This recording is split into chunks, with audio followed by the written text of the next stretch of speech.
오늘 본문에서 기뻐하라 라고 이제 말씀을 시작을 하죠. 이 명령은 사실 우리 삶의 현실에는 당연하지만 많은 경우 우리를 불편하게 합니다. 왜 그럴까요? 여러분들은 언제 기쁘신가요? 내가 바라던 일이 이루어졌을 때, 혹은 내가 원하던 것을 얻었을 때 같은 그런 상황 속에서 우리는 기쁨을 느끼죠. 그런데 그러한 상황이 오지 않을 때가 대부분입니다. 그렇기 때문에 사실 기뻐하라, 이 말은 우리에게 많은 경우 불편함을 주죠. 지금 바울 역시도 마찬가지입니다. 바울은 지금 막힌 상황 속에서 지금 빌립보 교인들에게 기쁨을 요구하고 있습니다. 그렇게 지금 바울이 말하는 기쁨은 원하던 것을 얻고 내가 바라던 것이 이루어져서 얻는 그 기쁨을 말하는 것이 아닙니다. 너희가 어느 상황 속에 있든지 기뻐하라는 것이죠. 이것은 너의 삶이 막히고 무너진 삶에 있더라도 기뻐할 수 있어야 된다는 것입니다. 그런데 여기서 우리가 분명하게 이해하고 넘어갈 것은, 이 말은요, 어떤 권면이나 부탁이 아니라는 것입니다. 바로 명령이라는 것이죠. 왜 그럴까요? 왜 바울은 기뻐하라, 이 말을 명령을 했을까요? 데살로니가전서 5장 16절부터 18절을 제가 한번 읽어보겠습니다. 항상 기뻐하라, 쉬지 말고 기도하라, 범사에 감사하라.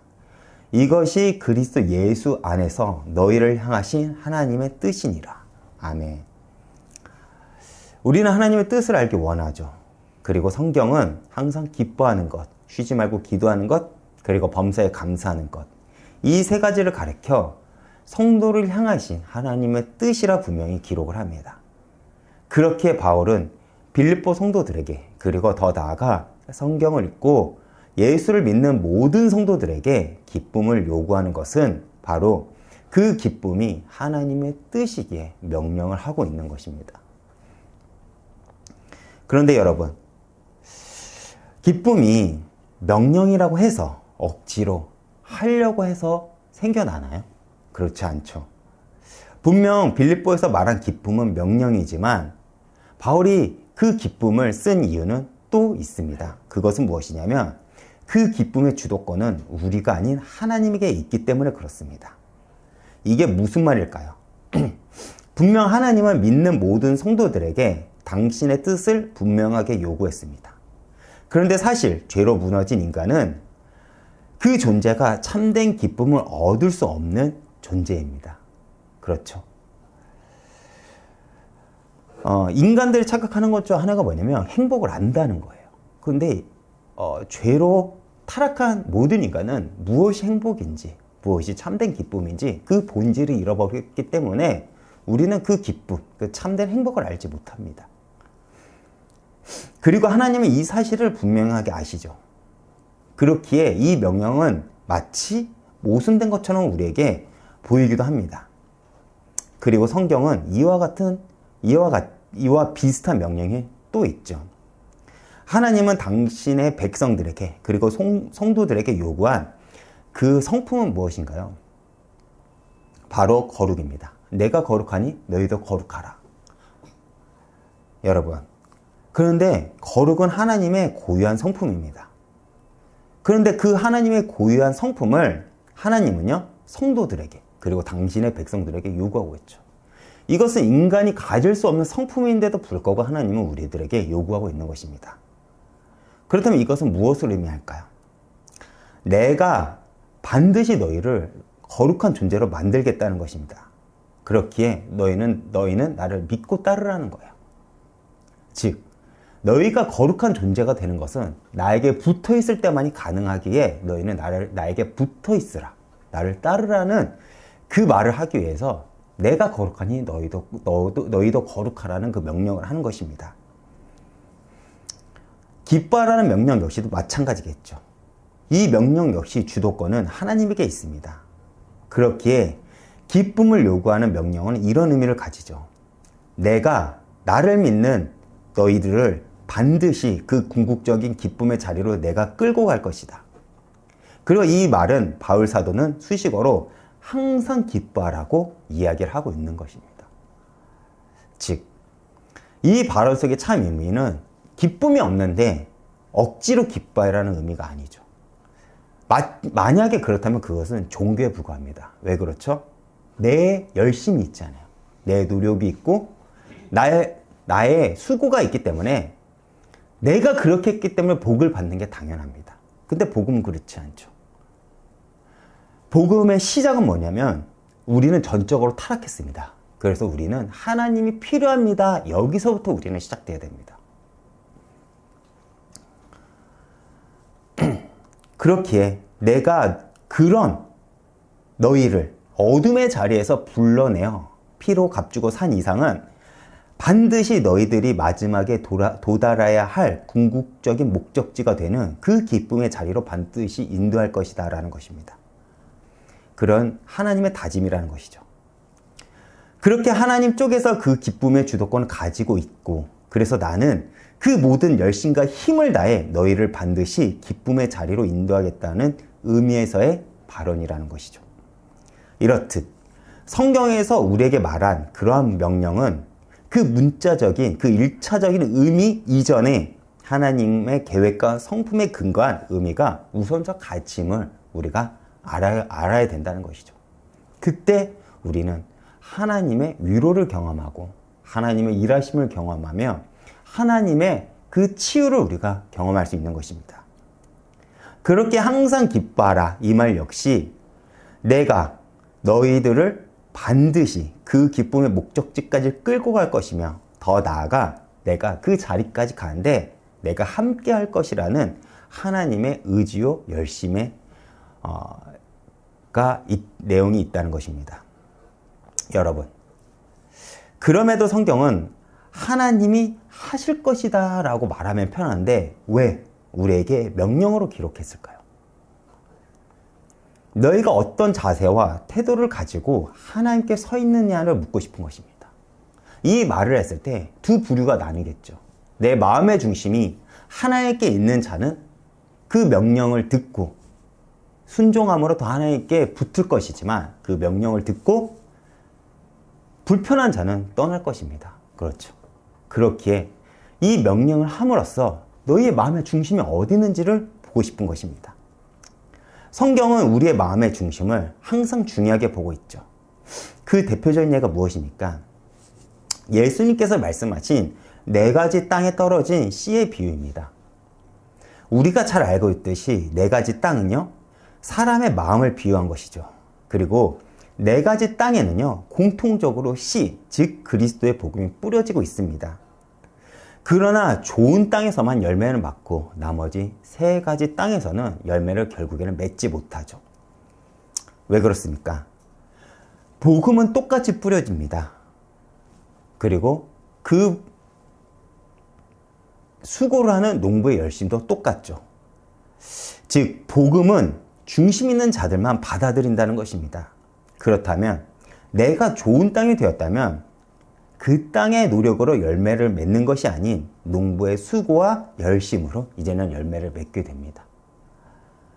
즉 우리의 마음이, 우리의 중심이 좋은 밭이 되어서 씨, 그리스도의 복음을 받았다면 그때부터 하나님은 당신의 열심과 수고를 통해서 우리에게 좋은 열매, 즉 그 열매의 궁극적인 기쁨을 맺게 하신다는 것이죠. 그렇게 하나님은 명령을 하심으로써 너의 마음의 중심이 어디에 있는가를 우리에게 묻고 있는 것입니다. 만약 너희가 이 명령이 싫어 떠난다면 너희는 아무리 너희가 너희 스스로가 좋은 밭이라 우겨도 너희는 좋은 땅이 아닌 가시덤불 혹은 돌짝밭, 길가일 것이고, 만약 너희들이 그 불편하지만 그 복음을 받아들인다면, 그리고 그 주님을 품는다면 이제부터 하나님은 당신의 열심으로 일하겠다는 것입니다. 이 말이 여러분 이해가 가시나요? 그렇기에 우리는 담대히 주님의 말씀을 품고 나아갈 수 있는 것이죠. 그리고 뒤이어 5절입니다. 제가 한번 읽어보겠습니다. 너의 관용을 모든 사람들에게 알게 하라. 주께서 가까우시니라. 아멘. 여기서 나온 관용이란 단어는 1차적으로 너그러움, 절제, 인내하다는 의미를 가집니다. 즉, 밭이 열매를 맺기까지는요, 밭은 농부의 손길을 너그러이 받고 절제를 하며 인내하고 오랜 시간을 견뎌낼 때 아름답고 풍성한 열매를 맺을 수 있습니다. 우리들도 마찬가지겠죠. 우리는 당장 어떤 응답이 실현되고 문제가 해결되기는 바라는 마음으로 예수를 믿습니다. 그래서 당장 내가 원하는 그 응답이 오지 않으면 우리는 불평을 하고 심하게는 교회를 떠나기도 합니다. 그런데 하나님은요, 그렇게 일하시지 않죠. 농부가 열매를 오랜 시간을 통해 기다리듯 하나님 역시도 우리를 좋은 열매를 맺기 위해서 오랜 시간을 견뎌냅니다. 그리고 마침내 믿음의 인내를 견뎌낸 우리를 통해 하나님은요, 참 기쁨의 열매를 맺으시는 거죠. 이렇듯 열매를 맺기 위해 오랜 인내와 절제를 통해 얻어진 열매를 관용이라는 단어를 사용해서 바울은 설명한 것입니다. 하나님의 일하심을 목격하고 싶니? 하나님이 주신 참된 기쁨을 얻고 싶니? 그렇다면 너희는 인내를 가지고 오랫동안 기다리고 있으라는 것입니다. 왜요? 그것은 단순히 열리면 좋겠지만 그렇게 열린다면 우리는요, 그리스도인으로서 성장하지 않기 때문에 그렇습니다. 성숙하지가 않죠. 아이를 키울 때도 마찬가지죠. 아이가 원한다고 바로바로 그 원하는 것 다 들어준다면 그 아이는 성숙한 사람으로 자라지 못합니다. 때로는 절제가 필요하고 인내가 필요하고 기다림이 필요합니다. 그렇죠. 우리도 마찬가지입니다. 우리 역시도 그러한 오랜 기다림을 통해 우리는 성숙한 성도가 되는 것이고 마침내 하나님이 주시는 그 기쁨을 누릴 수가 있는 것이죠. 그리고 관용의 또 다른 의미는 덮어주다 혹은 세워주다라는 의미를 가집니다. 이것을 한 단어로 이야기하면 용서라는 것이죠. 제가 지난번에 빌립보서에서도 이야기했듯이 지금 빌립보 교회는 두 여인의 심한 갈등이 있었고 이로 인해 교회가 무너지고 흩어질 위기에 있었습니다. 이러한 이들에게 바울은 서로 용납하고 덮어주며 세우는 관용을 지금 부탁하고 있는 것입니다. 무엇을 위해서입니까? 그리스도의 몸인 교회를 위해서입니다. 여러분, 흔히 기독교를 설명할 때 사랑의 종교라고 이야기를 합니다. 그런데 그 사랑이 어디까지 가야 될까요? 성경은 한 예를 듭니다. 원수까지도 사랑하라고 합니다. 그런데 여러분, 이것이 물리적으로 가능하신가요? 어떻게 가능할까요? 저는 제 상식과 경험으로는 도저히 납득하고 이해할 수가 없습니다. 저는 지금도 저의 과거, 저를 아프게 했던 이들을 완전히 품지 못합니다. 그들을 생각하면 화가 나고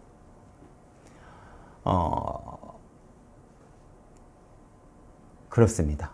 그런데 그렇다면 언제 제가 과거에 저를 아프게 했던 이들을 용서하고 품을 수 있을까요? 흔히 세상에서도 이런 말이 있습니다. 최고의 복수는 성공하는 거다. 왜 그런 말을 할까요?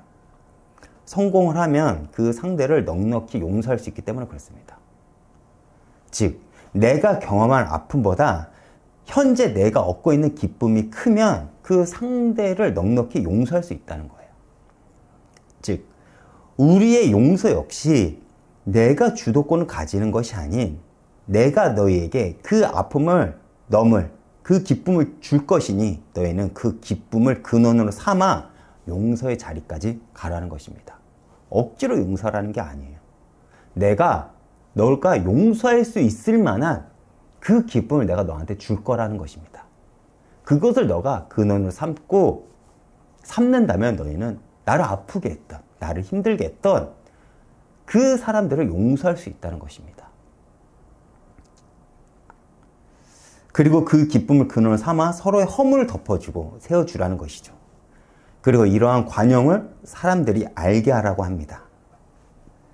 그리고 지금까지 교회는 이러한 관용을 사람들에게 알리면서 확산되었습니다. 확산되고 세워졌죠. 그렇죠.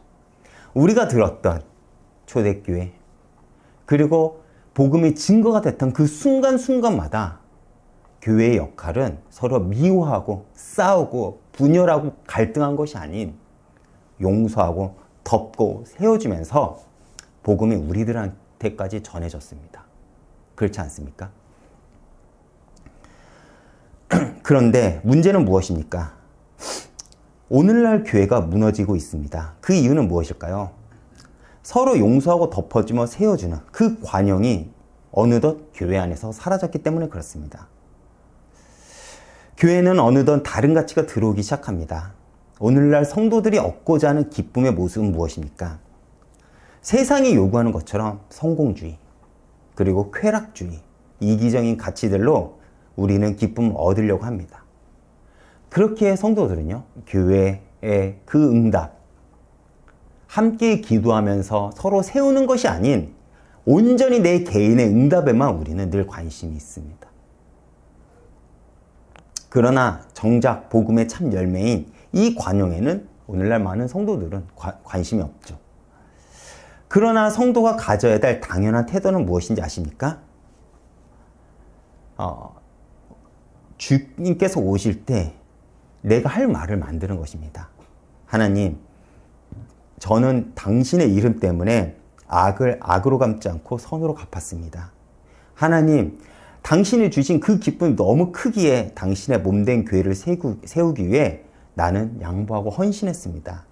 당신이 맡기신 이 가정, 이 교회를 믿음으로 세우기 위해 절제하고 헌신하고 수고하고 나아갔습니다. 등.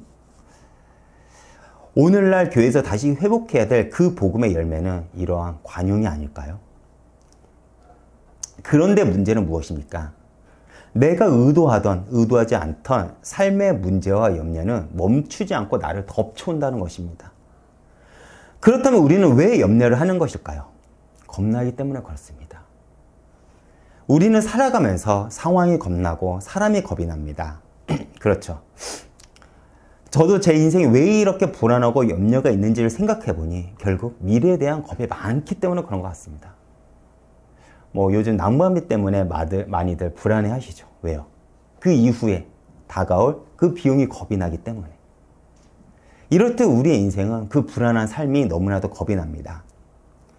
그렇다면 이 문제와 염려를 어떻게 우리는 막을 수 있을까요? 그 염려보다 더 큰 존재에게 의지하면 됩니다. 그렇죠.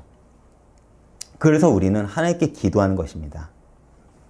하나님이 지금 이 문제를 해결해 주지 않는다면 누구도 해결할 수 없습니다. 그래서 주님, 저는 오늘 주님 앞에 무릎을 꿇는 것입니다. 주님께 부르짖는 것이고요. 여러분, 예수를 믿는다는 것은 내 삶의 기준, 내가 살아가는 목적, 내가 살아가는 방법이 예수에게 있다는 것을 가리킵니다. 그렇다면 예수에게 물어야죠. 그런데 우리의 문제는 무엇이냐면 예수에게 묻지 않고 어떻게 살아가면 살아갈수록 또 신앙생활을 하면 할수록 내 생각은 더 완고해진다는 것입니다. 그래서 우리는 상황 앞에서도 문제 앞에서도 내 생각을 먼저 앞세웁니다. 그렇게 우리는 문제 앞에 넘어지고 무너지고 염려하는 것이죠. 그렇지 않습니까? 이사야서 55장 8절을 보면요, 이런 말씀이 있습니다. 이는 내 생각이 너희 생각과 다르며 내 길은 너희 길과 다름이라 여호와의 말씀이니라. 아멘. 무슨 말입니까? 나는 너희가 생각한 것보다 크다는 것입니다. 네가 생각한 그 어떤 존재보다 크다는 것입니다. 그렇게 하나님이 인도하는 길은 옳은 길이기에 하나님을 신뢰하는 것입니다.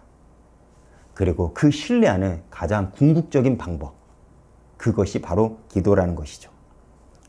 여러분, 기도는 그 크신 하나님을 기억하는 자리입니다. 그렇기 때문에 우리는 하나님께 엎드려 부르짖는 것이죠. 하나님은 우리의 마음을 받기를 원하십니다. 그런데 우리의 문제는 무엇이냐? 기도하면서도 끝없이 자신을 생각합니다. 우리의 기도의 내용들을 보십시오. 나밖에 있지 않습니다. 그 관용이라는 그 가치는 어느덧 사라지고 내가 응답받고 내가 잘 되고 싶고 내가 남들보다 뛰어나야 된다는 그런 가치가 기도 안에도 포함이 되어 있다는 것이죠. 줄곧 자신만을 묵상합니다. 그러나 그렇기에 기도의 자리에서도 우리는 죽도록 자신만을 붙들고 있습니다. 그러나 기도의 자리에서는 하나님만 생각하고 하나님만 기억하시길 바랍니다. 그렇게 기도한다는 것, 곧 하나님이 가까이 계심을 의미하며 더 나아가 하나님이 나와 가까이 계신다는 것을 우리가 경험할 때 우리는 하나님의 평강이 내 생각과 마음을 지킬 것입니다. 이것이 주님과 나와 함께 하신다는 것을 누린다고 이야기를 하는 것입니다.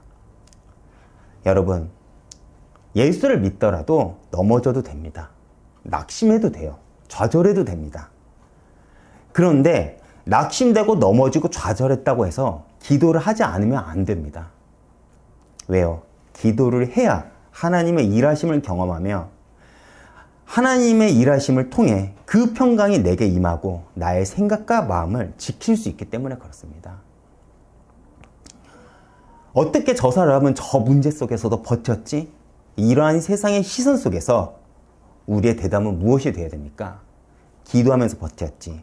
주님께 아뢰므로 버텼지. 주님이 계심을 경험했기 때문에 버텼지. 라고 우리는 말할 수 있어야 됩니다. 여러분, 미래가 불안하고 겁나십니까? 무릎 꿇고 부르짖어 기도해 보십시오. 현재 내 불안한 마음을 쏟아내고 염려를 멈추는 유일한 시간은 아마도 주님께 간절히 무릎을 꿇을 때일 것입니다. 그 순간만큼은 우리는 염려를 멈출 수 있습니다. 그리고 그 순간이 쌓인다면 하나님은요, 어느덧 그 순간이 쌓여 그리고 그 기도가 쌓이고 하나님의 시간표가 찰 때 하나님은요, 모든 것을 아시는 주님은 우리의 모든 불안한 마음을 어떤 기쁨을 채울 것이고 더 나아가 우리를 통해 당신의 그 큰 일을 증거할 것입니다. 이 사실을 믿는다면 이 시간 이후 우리는 기도하는 일을 멈추지 않을 것입니다. 아멘입니까? 여러분, 혹 이런 말을 들어보신 적 있으신가요? 생각을 행동은 낳고 행동은 습관을 낳고 습관은 성격을 낳고 성격은 운명을 바꾼다. 이런 말을 들어보신 적 있으신가요? 이것은 결국 어떤 생각을 하느냐에 따라 우리의 운명이 달라질 수 있다는 것을 이야기하는 것이죠. 저는 이것을 꽤나 공감합니다.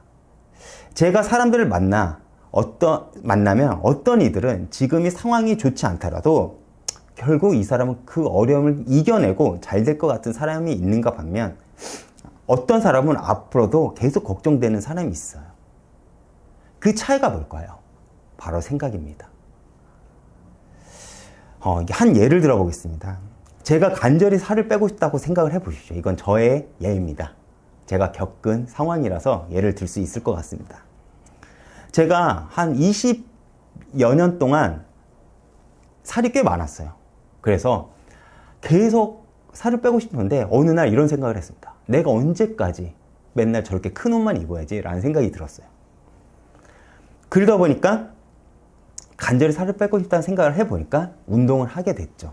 그리고 운동을 억지로 계속을 하니까 어느덧 계속 운동을 하는 습관이 생겼습니다. 그렇다면 살도 빠지고 건강한 삶이 어느덧 됐죠. 그리고 그러한 삶은요, 이전 뚱뚱했던 삶과는 다른 운명을 제게 소개를 했죠. 자신감이 생기게 됐고요. 누군가에게 당당하게 나를 드러낼 수 있는 그런 사람이 되었습니다. 이렇듯 우리는 어떤 생각을 가지고 살아가는가는 중요합니다. 한 예지만 많은 부분에서 우리는 그러한 것들을 얘기를 하죠. 제가 청년들을 상담할 때 제가 이런 얘기를 합니다. 예를 들어 이성에 관련된 얘기를 하면요, 저는 이런 말 합니다.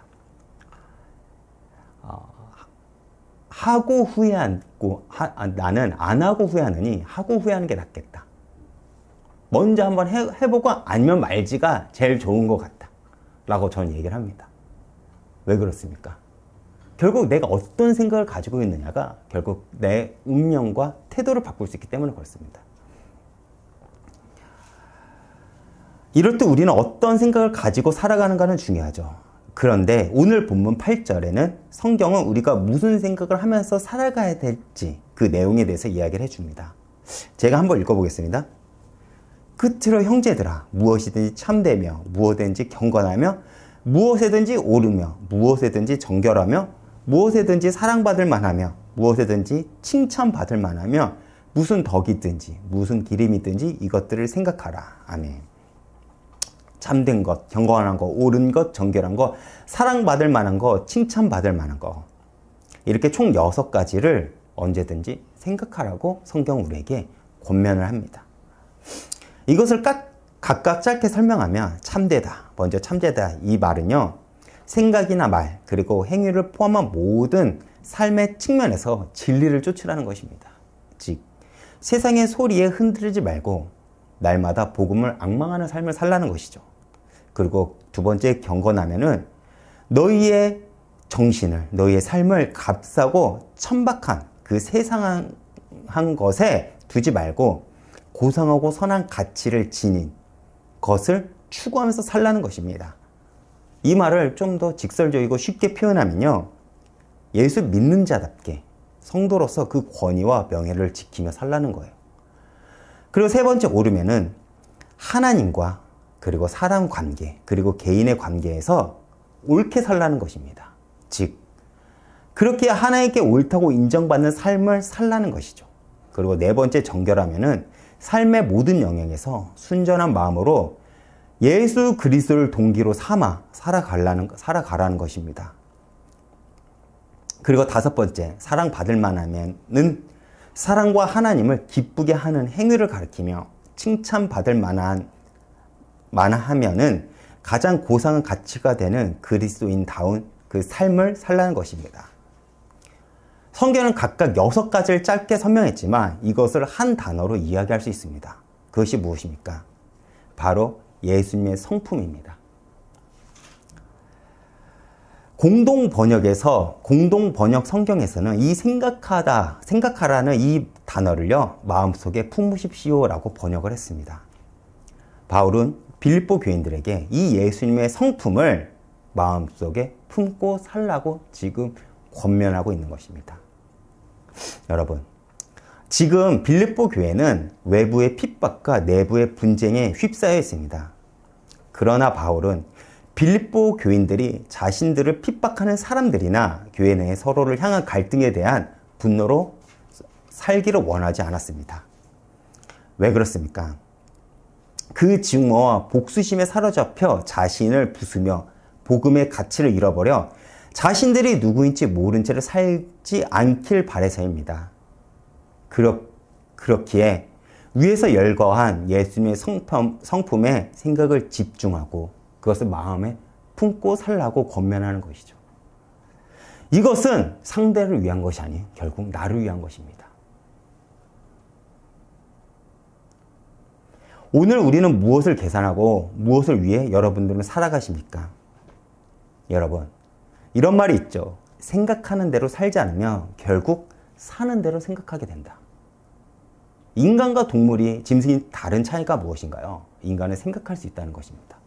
어떤 가치가 더 중요한 가치인지 안다는 것입니다. 그리고 그 가치를 위해 살아가는 존재가 인간이라는 것이죠. 동물은 무엇이죠? 본능대로 살아갑니다. 근데 세상에 사람들을 만나다 보면 먹고 사는 문제, 이 문제를 벗어나지 못하죠. 세상은 세상의 일을 생각하며 살아갑니다. 그러나 성도는 예수를 더 깊이 생각하며 살아가는 자입니다. 그렇게 세상과 구별된 삶을 살아가는 이들을 가르쳐 성도라 부릅니다. 바울이 빌립보서를 기록한 그 당시 세계의 정신 가치를 지배하던 문화는요, 헬레니즘 문화였습니다. 그리고 이 헬레니즘 문화는 모든 것이 철저히 관념화가 되어 있다는 거예요. 관념화가 되어 있었습니다. 무슨 말이냐면 추상적이라는 거예요. 그래서 헬레니즘 문화의 영향력 아래에 있는 빌립보 교인들의 신앙 역시도 관념화되기 쉬운 상태였습니다. 그렇기에 복음을 들었지만 서로 미워하고 갈등하고 분열했던 것입니다. 그래서 바울은 그들을 향해 구체적으로 행하라, 라는 실천에 대한 그 도전을 던져주는 것이죠. 이것은 오늘날도 마찬가지입니다. 오늘날 신앙의 문제는 신앙이 추상적이라는 것입니다. 그래서 믿음과 삶이 분리가 됐다는 거예요. 여러분, 내가 말한 것이 내가 아닙니다. 이 말 이해가 가십니까? 우리가 착각하는 것은 무엇이냐면 내가 말한 것이 곧 나라고 생각하는 경우가 있습니다. 그러나 나를 말하고자 할 때는 내가 말하는 것이 아닌 내 삶을 소개를 할 수 있어야 된다는 것이죠. 그런데 오늘날 많은 성도들이 믿음은 말하지만 믿음의 삶을 살지가 않죠. 믿음의 모습이 사라졌습니다. 즉, 관용의 모습이 사라졌다는 것이죠.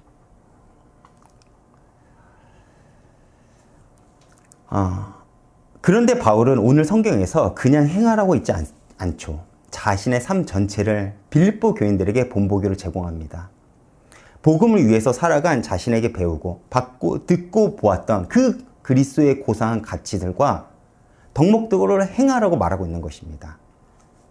바울은 빌립보 교인들이 자신에게서 배운 것으로 변화되기를 촉구하고 있으며 자신에게서 받은 것을 실천하기를 원했고 자신에게 들은 것을 근거해서 행동하기를 요청했고 자신에게서 본 것을 행하기를 권면하고 있는 것입니다. 바울의 말과 삶이 밀접하게 연결된 사람이 있습니다. 그래서 나를 본받으라는 그 말은 묵직한 울림을 우리에게 주는 것이죠. 바울은 복음을 말로 전했고 자신의 삶으로 살아내어 다른 그리스도인들의 모범이 되었습니다. 이어서 바울은 배우고 받고 듣고 본 바를 행하며 평강의 하나님이 함께 하실 거라고 말합니다. 왜 그렇죠? 자신이 그렇게 살았으니까. 자신은 지금 막힌 상황, 감옥에 있는데 내가 그렇게 살아갔더니 평강이 있더라. 이것을 빌립보 교인들에게 소개하고 있는 것입니다. 그래서 바울은 하나님의 평강을 강조하면서 여기서는 평강의 하나님이라고 말하며 평강의 원천이신 하나님을 강조하고 있는 것입니다. 자신의 삶 전체를 본보기로 제공한 바울이기에 이 확신 역시 바울 자신의 체험에서 나온 것임을 우리는 알 수가 있는 것이죠. 여러분, 우리가 왜 성경을 볼까요? 우리가 왜 예배를 드리고 우리가 왜 집회에 가서 말씀을 들을까요? 한번 무거운 짐을 내 그 죄책감 한번 털어내기 위해서 우리가 그것을 하는 것입니까? 그것이 아니죠. 보고 듣고 보고 들은 것을 내 삶으로 살아내기 위해서입니다. 내가 아무리 많은 예배를 참석을 하고 아무리 많은 성경을 보더라도 내가 삶으로 살아내지 않으면 그 사람을 가르쳐 성도를 하지 않습니다. 성도는요, 구별된 자이죠. 그리고 그 구별된 삶을 우리가 살아낼 때 비로소 하나님의 평강은 우리에게 임할 것이고 우리는 그것을 경험하며 그러한 자들을 가르쳐 성경은 이렇게 부릅니다. 증인이라 부르죠. 결론입니다. 여러분, 혹시 눈이 부시게라는 드라마를 알고 계시나요? 제가 오늘 말씀 제목을 그 드라마 제목에서 따왔습니다. 드라마 주인공이 이제 김혜자 배우죠. 그 김혜자 배우가 몇 년 전 한 시상식에서 수상소감을 한 것이 얼마 전 그 유퀴즈라는 그 프로를 통해서 다시 한번 제가 듣게 되었습니다. 근데 다시 들었는데도 얼마나 감동이 되었는지 이번 주 말씀 제목을 생각하다 그 대사의 내용이 머리에서 떠나지 않아서 제가 오늘 말씀을 정했어요. 그리고 그 드라마 대사를 결론을 제가 한번 읽어보겠습니다. 내 삶은 때론 불행했고 때론 행복했습니다. 삶이 한낱 꿈에 불과하다지만 그럼에도 살아서 좋았습니다. 새벽에 쨍한 차가운 공기, 꽃이 피는 전부는 달큰한 바람, 해질 무렵 우러나는 노을의 냄새, 어느 하루도 눈부시지 않은 날이 없었습니다. 지금 삶이 힘든 당신, 이 세상에 태어난 이상 당신은 이 모든 걸 매일 누릴 자격이 있습니다. 대단하지 않은 하루가 지나고 또 별거 아닌 하루가 온다 해도 인생은 살 가치가 있습니다. 후회만 가득한 과거와 불안하기만 한 미래 때문에 지금을 망치지 마세요. 오늘을 살아가세요. 눈이 부시게 당신은 그럴 자격이 있습니다. 여러분, 우리의 힘과 노력으로 눈이 부신 삶을 살아갈 수 있을까요? 없습니다. 왜요? 죄로 물든 우리의 삶은 눈물과 한숨, 억울함과 고통만 있기 때문에 그렇습니다. 그러나 우리가 믿는 하나님은 좋으신 하나님입니다. 당신을 신뢰하고 믿는 이들의 인생을 그냥 가차없이 흘러가게 않으시죠. 우리는 십자가에서 예수님의 공로로 우리는 이제 다른 삶을 살아갈 수 있게 되었습니다. 그런 존재가 되었죠. 그렇다면 이제 우리가 할 것은 무엇입니까? 주 안에 있는 것입니다. 그렇게 주 안에서 여러분들이 하루하루 살아간다면 그 하루는 가치가 있을 것이고 여러분들의 삶을 돌아봤을 때 그 삶은 눈이 부신 삶으로 채워줄 것입니다. 이 사실을 믿는다면 우리는 주님께 기도할 것이고 주님은 우리의 삶을 기쁨과 감사로 채우실 것입니다. 그리고 그 기쁨을 삶으로 살아내신다면 반드시 여러분 인생의 끝자락에서 여러분들의 인생을 여러분들이 뒤돌아봤을 때 그래도 나는 가치 있는 삶을 살았구나 라고 여러분들은 고백할 것입니다. 그렇게 예수를 믿는 모든 인생은요, 성공한 인생이요, 가치 있는 인생입니다. 한 주도 은혜 안에서 승리하시길 축원드립니다. 아멘입니까? 제가 이번 주 찬양은요, 제가 이 찬양을 되게 좋아하는데 힘들 때마다 제가 이 찬양을 굉장히 많이 되뇌고 많이 듣습니다. 나는 찬양하리라는 그 찬양을 준비했어요. 여러분, 우리가 지금 고난을 겪고 있더라도 예배 자리를 지키고 앉아 있어야 할 이유는 무엇일까요? 하나님의 약속에 감사 기도를 드릴 날이 반드시 오기 때문에 그렇습니다. 주님은 반드시 우리의 인생을 가치 있게 만드실 거예요. 그래서 우리는 주님을 찬양할 수 있는 것입니다. 여러분, 우리의 인생을 눈이 부시게 만드실 주님을 기대하며 오늘 찬양을 통해 큰 은혜 받으시길 바랍니다.